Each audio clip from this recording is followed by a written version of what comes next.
Imagine your own sister, someone you thought you knew, someone you loved, telling you your disabled child would ruin her wedding photos. That's what mine did. She tried to make him invisible, tried to erase him from one of the biggest days of her life. But when her carefully constructed world crumbled around her, thanks to the truth, who do you think she blamed? Me. Hey everyone, so this is my story, and honestly, it's been a roller coaster. My sister, Carol, not her real name, obviously, she's 29 and I'm 35. For years, we were practically inseparable. Seriously, best friends. But then she got engaged about 4 months ago, and something shifted. It was like the engagement ring came with a personality transplant. She morphed into this total bridezilla, obsessed with her perfect day. Then the invitations started going out. And I didn't get one. Neither did my kids, or the rest of our immediate family. My heart sank. I mean, what? I knew something was seriously wrong. I tried to reach out to understand. And that's when she dropped the bombshell. She called me, cold as ice, and told me, plain as day, that I wouldn't be getting an invite because of my son. Because of his wheelchair. My son, he's 12. 2 years ago, he was in a really bad accident. He's been in a wheelchair ever since. It's been incredibly tough for him, for our whole family.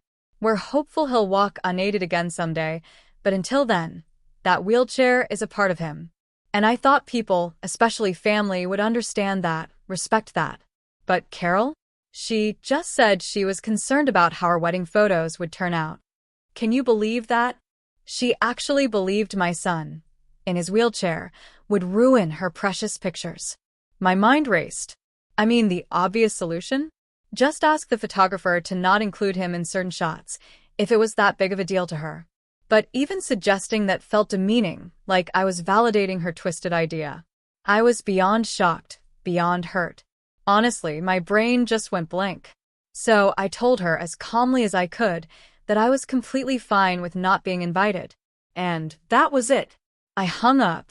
I cut her out of my life, just like that. I didn't tell anyone else what she'd said, not even my other family members, just my husband. I knew the drama it would cause, and the last thing I wanted was for my son to get caught in the crossfire. He'd been close with his aunt, and this would have devastated him. So, I kept it quiet. In the months leading up to the wedding, it was like a silent war. We'd put on happy faces when we saw our parents. Everyone just assumed we were invited. Then the wedding came and went. And obviously, we weren't there. My phone blew up. Why weren't you there? Is everything okay? I made up a story about my father-in-law being ill. No one questioned it, not my parents, not even Kevin, Carol's husband. Fast forward a few months to my cousin's engagement party. The whole family was there. Kevin, Carol's husband, cornered my husband and me. He was genuinely upset. He said he understood about my father-in-law, but he couldn't understand why we'd been so distant after the wedding. He and we'd always been close. He was practically family, had been with Carol for years.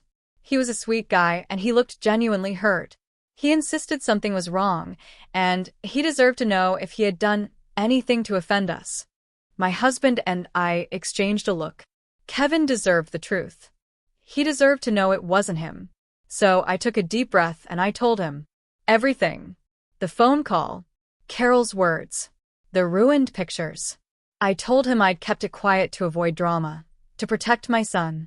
His face, it went white. He was absolutely floored. He understood immediately why I'd cut contact. And then he did something incredible. He apologized. On Carol's behalf. He said if he'd known, he would have stopped her. The rest of the party, he stuck by us, not leaving our side.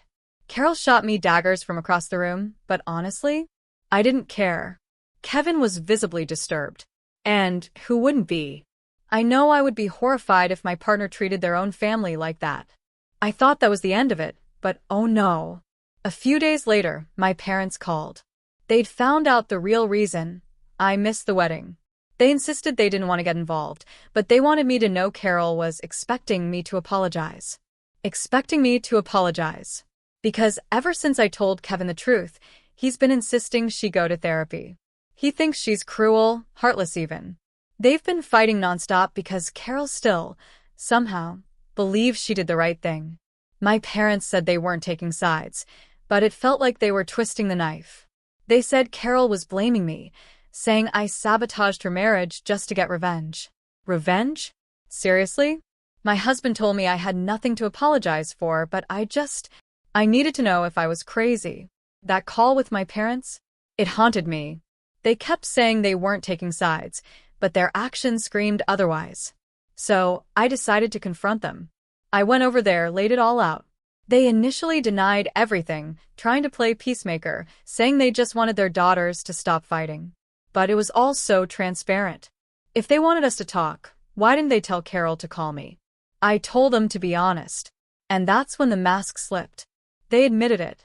A part of them did think it was my fault. They believed I had no reason to bring it up, to dig it all back up and create trouble in Carol's otherwise happy marriage. My jaw dropped.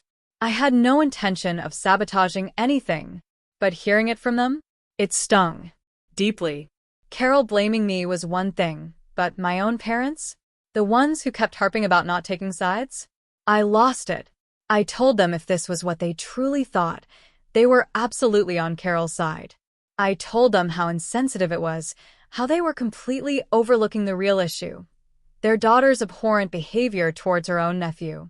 They knew how sensitive I was about my son, how traumatic his accident was for all of us. And they were just nonchalant about it. They tried to argue, saying they cared about their grandson, but that it was Carol's wedding and she had the right to invite who she wanted. And I agree she did. But I also have the right to be offended. And I have the right to tell her husband why we didn't attend. If she made that decision, she needed to own it. They called me dramatic, said I was making a huge deal out of nothing. That was it. I stood up, walked out, and haven't spoken to them since. My husband was proud. I finally stood my ground. And honestly, I felt a weight lift. Then Carol took things to a whole new level. I'd blocked her everywhere, but she found a way around it. She messaged my son on Instagram. Yes, my son. She told him she needed him to put her in touch with me. He was confused. He knew things were off between me and his aunt, but he didn't know the specifics. He's a bright kid, very perceptive. He'd asked before, and I'd always dodged it. But now, with Carol contacting him directly, he insisted on knowing. I was torn. I didn't want to burden him, to hurt him. But I also knew I couldn't hide it forever. What if she found a way to tell him her twisted version? He's turning 13 soon. He's old enough to make his own decisions about his relationships. So I sat him down. And I told him everything. Every painful word his aunt had said. I braced myself for tears, for anger. But my son, he's truly incredible. He took it so sportingly. He thanked me for keeping it from him for so long, and for finally telling him now.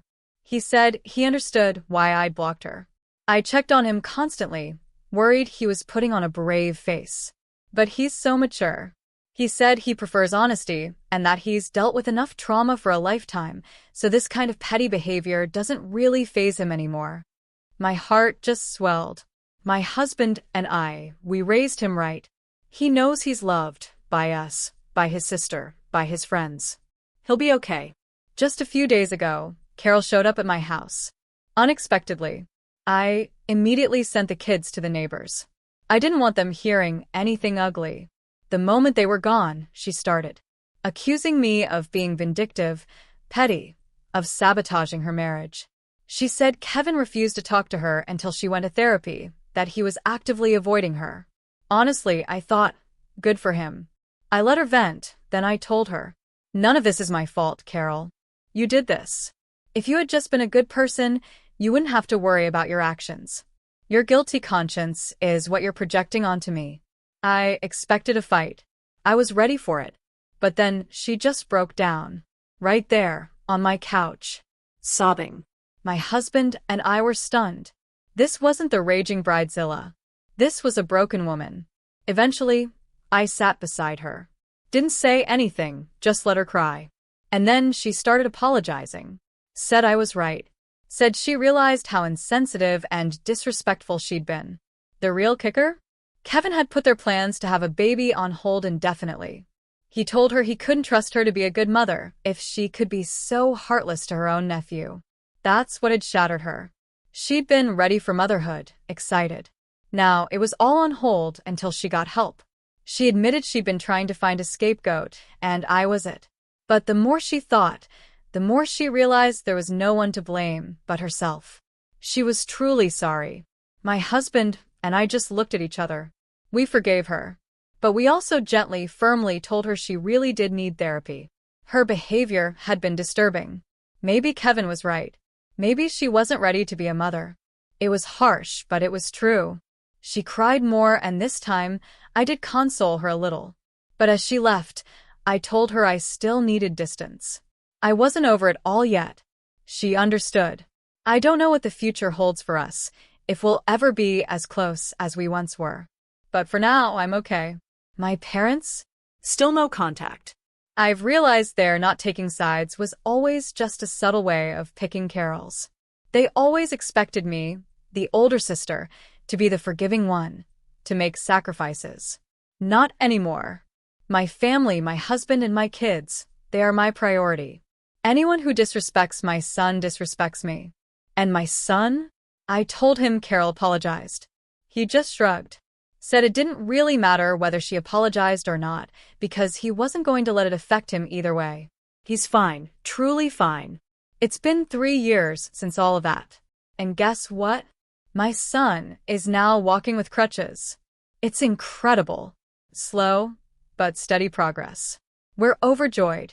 Carol and I were not best friends again, but we do talk sometimes. I congratulated her on her baby. Yes, she and Kevin worked things out. They went to counseling. They have a child now. And she congratulated me on my son's progress when I shared it online. Things are different, but maybe this is enough for now. My parents and I, still not talking. And I'm still okay with that. My life is good. My son is getting better every day. And honestly, I'm happier than ever. So, I've told you my story. My family story. What do you think? Have you ever had to stand up for your child, even when it meant tearing your family apart? Or have you seen a situation like this unfold? Let me know in the comments below.